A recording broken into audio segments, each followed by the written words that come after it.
أحسن الله إليكم. يقول السائل: ما حكم لعب الأطفال التي في شكل حيوانات من حجم كبير؟ وما هو حكم الصور الكرتونية في كتب المدارس وغيرها من الكتب؟ النبي صلى الله عليه وسلم لعن المصورين، وأخبر أنهم أشد الناس عذابا يوم القيامة، وأنهم يقال لهم يوم القيامة: أحيوا ما خلقتم. ويجعل له بكل صورة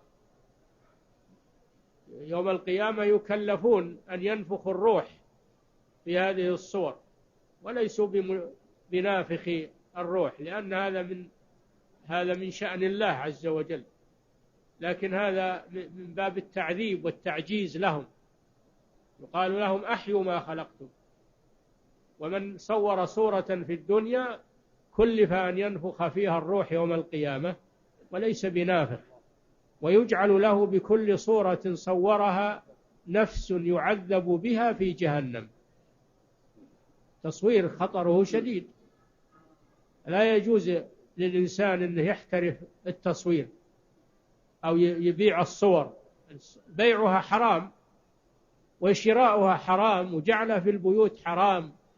لا تدخل الملائكة بيتا فيه كلب ولا صورة. وقال صلى الله عليه وسلم لعلي بن أبي طالب رضي الله عنه: لا تدع صورة إلا طمستها، إلا الصور الممتهنة التي تداس ويجلس عليها، هذه ليس لها حكم. أو الصور الذي يحتاجها الإنسان لضرورياته، مثل جواز السفر أو البطاقة الشخصية، إثبات الشخصية، هذه ضرورية يحتفظ بها الإنسان لأنه محتاج إليها في أموره التي هو لا يستغني عنها. والله جل وعلا يقول: وقد فصل لكم ما حرم عليكم إلا ما اضطررتم إليه. هذه ضرورة.